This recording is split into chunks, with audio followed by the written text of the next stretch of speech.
আজ আমি রাজমা বানাবো, তাই তোমাদের সাথে রেসিপিটা শেয়ার করছি। দেখো, সারা রাত রাজমা আমি ভিজিয়ে রেখেছিলাম, তারপর ধুয়ে নিয়েছি। এরপর প্রেশার কুকারে রাজমাটা দিয়ে আমি সিটি দিয়ে নেব। তারপর কড়াইতে দিয়ে দিয়েছি সর্ষের তেল, দিয়ে দিলাম গোটা গরম মশলা। এরপর গরম মশলাটা একটু ঘ্রাণ বেরোলে দিয়ে দেবো একটু হলুদ, কারণ এখন আমি পেঁয়াজ দেবো। পেঁয়াজে যদি কোনো জল থাকে সেটা ছিটোবে না।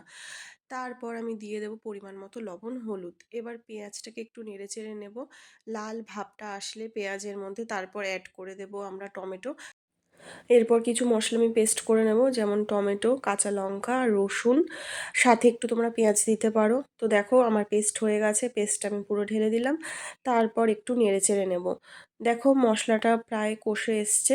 এরপর আমি একটু স্ম্যাশ করে রাখা রাজমাটাকে ঢেলে দিলাম। তারপর একটু নেড়ে চেড়ে নেব। যেই এরকম একটু ফুটবে, তারপর আমি গরম জল অ্যাড করে দেব। তো রাজমা আমার আজকে রেডি। ওপর থেকে ছড়িয়ে দেবো গরম মশলা।